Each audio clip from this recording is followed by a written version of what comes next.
Let's talk real estate hacks. For this one, we'll cover Brrrr, not to be confused with when it's cold weather outside, if it's snowing, or an ad-lib from Gucci Mane. Brrrr, B-R-R-R-R. Buy, rehab, rent, refinance, and repeat. It's an investment strategy for investors.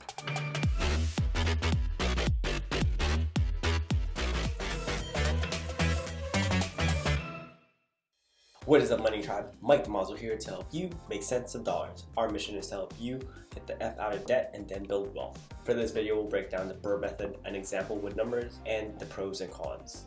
Once again, Brrrr stands for buy, rehab, rent, refinance, and repeat. If you do buy and hold real estate, this strategy is for you to use to attain more properties from that first one that you do buy and then recycling it over to the next one. And it's kind of like flipping, but instead of letting go of the house and then just taking out profits, you keep that property but pull out the equity.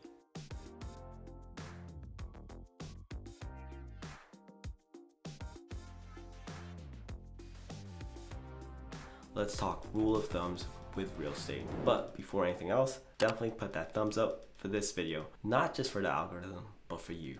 So the first rule of thumb we'll go over is the 50% rule, meaning 50% of your gross income goes into your operating expenses. Let's start with buy. You want to look for undervalued properties and also take into account up and coming neighborhoods. R, rent or rehab. So you want to make updates as needed and minor cosmetic ones that actually add value to your property. So that those can be anything from adding wood flooring instead of the carpet, the gaudy carpet that some properties might have, or even vinyl siding, and also changing out the front door. That is one example where it's a big ROI for your property to increase in value.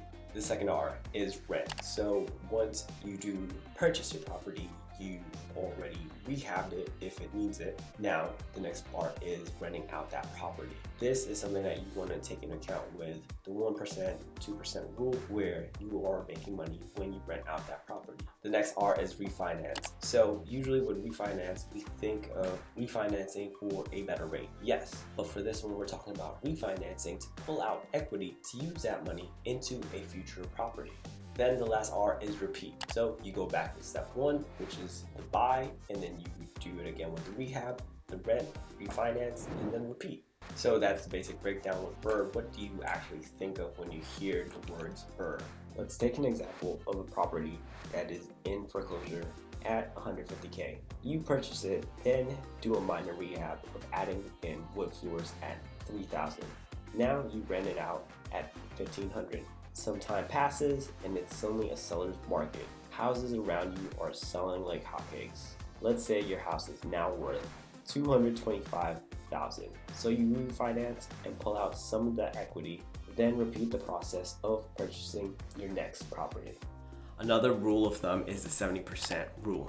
Now, this is taking into account what the after repair value is times 70%. That'll be the max that you want to offer for that property. An example is taking a property after repair value of $100,000, you multiply that by the 70%, so it'll give you a max of $70,000 that you want to offer for that property. Now say it takes you $20,000 to repair that property, so the max you want to offer is $50,000 because it totals to that $70,000 as mentioned earlier.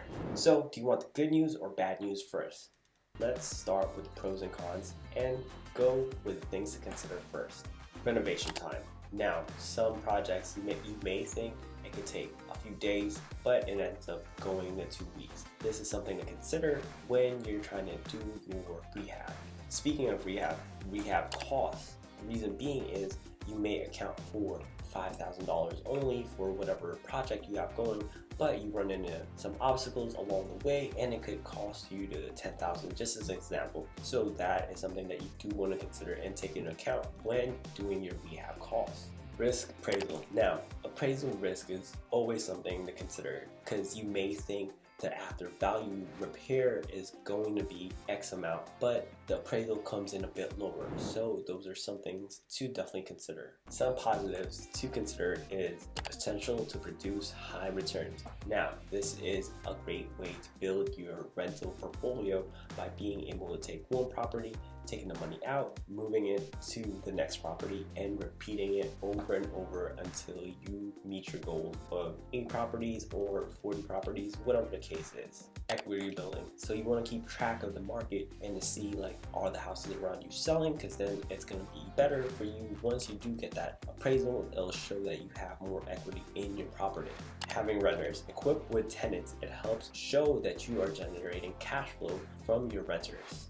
Another rule of thumb with rental properties is definitely the 1% or 2% rule. It means that money from each month equals to 1% or more of that purchase price. So say you purchase a property for $100,000, you want to be able to rent out that property at $1,000 or more for it to meet the 1% or more rule. 2 rules to leave you with. 1, don't lose money. 2, don't forget rule 1. Remember, spend less, invest the rest. Next week we'll do a video talking about investing in stocks. Definitely check out my video with my first house hack turned rental property. Thank you for watching. Definitely tap that thumbs up if you haven't already. Sound off below what you thought of the Brrrr method. Definitely subscribe if you want to watch more videos about tips and tricks with money. Stay legendary, and I'll see you in the next video.